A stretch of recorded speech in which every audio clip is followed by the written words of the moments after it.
I finally put the rigging on my USS Constitution model. It's been about 2.5 years since I first posted the video of the build of this model, and it has been the #1 viewed video of mine that I've put up. In fact, it is so consistently viewed that I've often thought it was just being hit by a bot. I'm not actually going to show any video of the rigging. It was very difficult to film, and I think it would be very boring to watch someone just put a bunch of threads on a ship. What I am going to do is I'm going to show you the ship, and I'm going to show you some of the tools that I use to do the rigging, and then I'm going to step through the instructions and talk about some of the steps, what I did and what I didn't do. There's really only one step that I completely skipped. In a couple other places I took some shortcuts, and I do have some tips for what you can do to make it a little easier if you're going to rig this ship. If you're not going to actually do the rigging on this ship, you're probably not going to find this video very interesting. There's not a lot to it really. It's just adding each thread one at a time. If you do have this kit and haven't gotten around to the rigging, I do recommend you try it. I recommend that you buy the tools I'm going to talk about later, but it looks pretty impressive when the entire rigging is done on the ship. This is really the only sailing ship model I've ever built. The last one I built was when I was a kid, and it was nowhere near this complex, and I don't know that I put any rigging on it. So for those of you who do a lot of sailing ship models, I know you're going to see a lot of things that I did wrong, and I'm going to appreciate any tips that you give me in the comments section. There are some flat out mistakes. There are a couple places where I cut corners, and if you look closely you're going to see some slop, but standing at a normal viewing distance, the ship model looks pretty impressive. I'm not entirely sure how many hours it took to do the rigging. I would say that each thread took anywhere from 5 minutes to maybe 20 minutes for some of the more complex ones. I mostly just used super glue gel to tie all of the knots. So with that, next I'm going to talk about the tools and then walk through the instructions and then finish up the video with some more footage of the finished kit in case you want to look at any of the detail. It's worth taking a look at some of the tools I used to do the rigging. These are all from Micromark, and this was by far the most important thing to have. This was a nice set of scissors, and not only is it good for cutting in awkward positions, it's also very sharp, so when you cut threads they don't fray as much, and it makes it easier to push them through little holes and like blocks and things like that. Then this is a set of little grabbers. These two I never used, and I really never used this one, but I did use this hook a little bit to pull things through. But overall this set wasn't as useful as this set. And in this set I really only used two for the most part. I used this hook because this hook was a little bit better than this hook. This hook is really easy to catch on other rigging. This one is a little bit easier to use just to catch a single thread and not catch other rigging. Then this piece started out, I think, looking like this with the longer bits. What I did is I cut it down so it only had very short little prongs there, and I used this to kind of push thread through. So kind of grab a thread and push it underneath something to tie it onto. And it's a little bit covered with super glue there. And it also, but just by accident, I cut it so that one side was slightly longer than the other, and it turned out that that was actually kind of useful. I kind of forget what it used to look like. These other hooks didn't really use very much. I kind of tried to use them, but they weren't all that useful. So they might be the kind of thing where you sort of have to play around and figure out like how you use these. And here are the other tools. This was beeswax. Thanks for everyone who suggested using beeswax on the thread before you try and tie it onto the ship. So I run the thread through the beeswax and then tie it on. It helps keep it from kind of curling on itself, gets rid of the static electricity, makes it easier to poke it through holes. It's just overall very valuable to have that. I just got this from Amazon. You're going to want some nice tweezers. So these are pretty high quality tweezers. It turned out having a curved one and a straight one was very useful, so you kind of want to get one of each. And then of course a clamping tweezer. Didn't use this a whole lot, but when I did use it, it was very helpful. And then here is a dental pick. This was very useful for poking holes in like the blocks and in the eye bolts to make it easier to push the thread through, because there's a lot of flash on those castings. So this was very useful. And then finally, this is a set of small clothespins that I got at Walmart, and these were really useful just to stick them on the end of a thread, and that'll keep tension on the thread. So that was helpful. A little more convenient than full-size clothespins. So these were in like the craft section of Walmart. Let's take a look at the rigging instructions. You do want to pay attention to the size of thread that you're using. When I started doing the rigging with the black thread, I used the super thin thread, and I eventually ran out. I should have used the medium thread, and it's also kind of noticeable. I think it would look better if I used the medium, so you want to pay attention to that. One of the first things that you want to do before you do any rigging is, and before you even attach the masts, is to attach a bunch of blocks to the masts. There's a lot of areas like here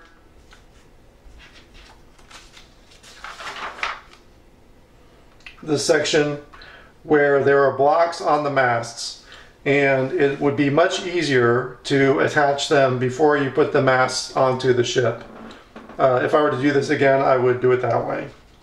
Especially as you get later on in the instructions, it becomes very difficult to tie these blocks onto the masts when there's a lot of other rigging interfering with that. In this step, you're going to attach the rat lines to the ship. You want to make sure that you really glue everything on pretty solid, because the rat lines are going to have ropes pulling on them, and there might be a tendency to come loose. If you get some glue blobs, it's pretty easy to cover them up, and there's some rods that go over the bottom of the rat lines. Also, pay attention to the fact that there are dead eyes that go on both sides. On some of the rat lines, I left off the second set of dead eyes on the inside. And it is a little bit noticeable. It's not a big deal, but it's a little bit noticeable, so you want to make sure you do that. In this section, it's a little bit tricky. You tie threads to the bottom of the rat lines, at the bottom of the dead eyes, and you run them through holes. So before you install the mast, you want to make sure that these holes are open and you can get threads through them. So you run the threads down through, and then you tie them together. And you actually tie them through a piece of plastic here.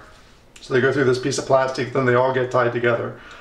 I think I did this on one of the masts. On one of the other masts, I just left off the plastic and just tied them to the rat lines. I kind of forget what I did. And then for the higher up masts, you tie 3 of them on like this and tie them to the rope and tie it down to the dead eyes. I did do that, and that went okay. It was a little hard to keep tension on all 3 of those, to keep them at kind of an equal tension.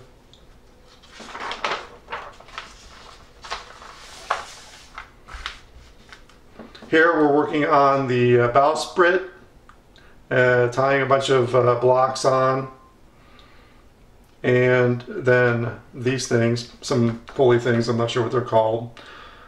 And this section was a little bit unclear. In any place where it was kind of unclear what I was supposed to do, I just kind of approximated it. I wasn't so much worried about accuracy as I was about having an interesting looking ship with a lot of threads running all over the place that kind of looked real. Nobody who looks at it is going to know enough about ships to know that anything is actually wrong.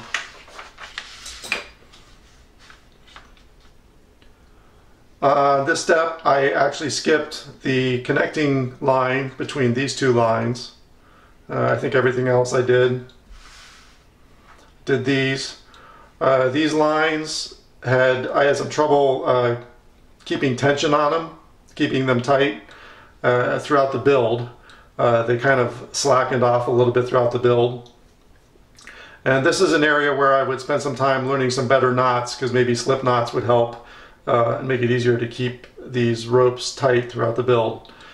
Also, any place on the ship where you're going to tie ropes, you want to make sure that it's really glued in well, because you wouldn't want one of those areas to kind of come loose in the middle of your rigging. It would be very difficult to fix that.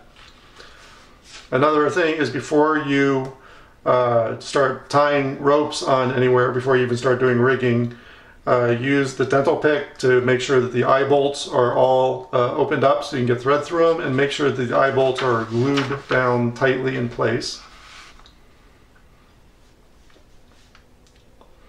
Went through this. I think this was not very complicated. Got most of this done correctly. Again, more blocks tied to the masts.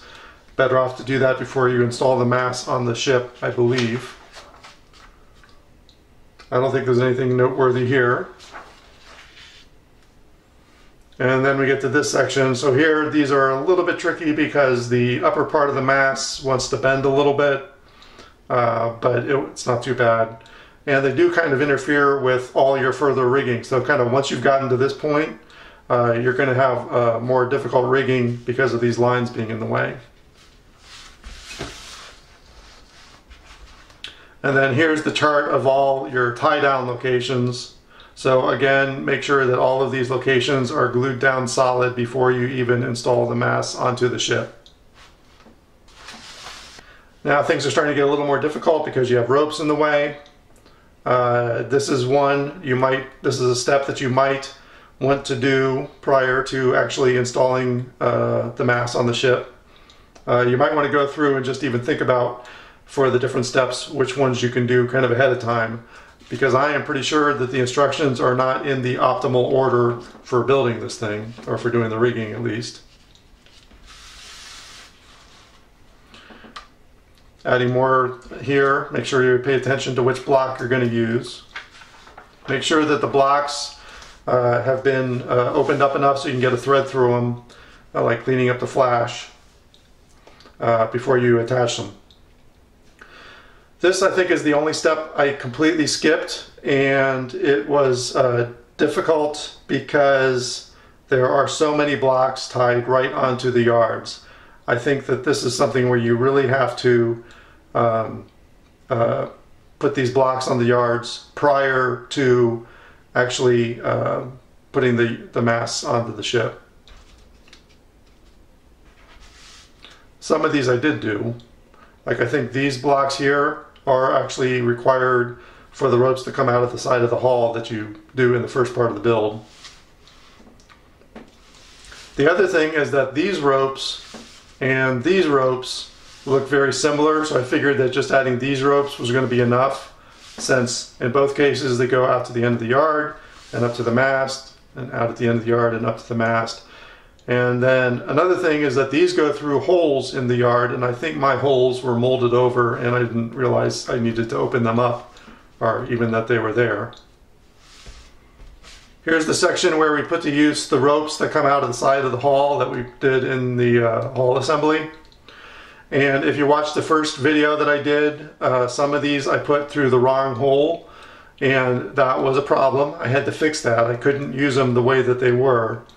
So I actually was able to fix that. I took thread and wrapped it around a short piece of wire, like about a 1/4 inch long wire, and shoved it through the hole. Then the wire keeps the thread from coming back out of the hole, and that was how I was able to fix that problem.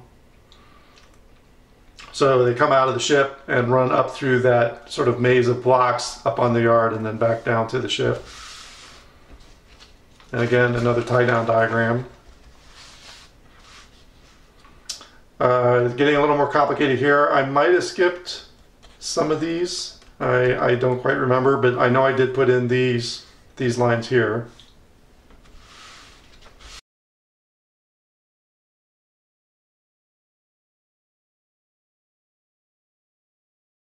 Now at this point you have a lot of rigging on the ship, so I might have been taking some shortcuts on some of these. Starting to add the rear mast. I think this was all pretty straightforward, although not really easy.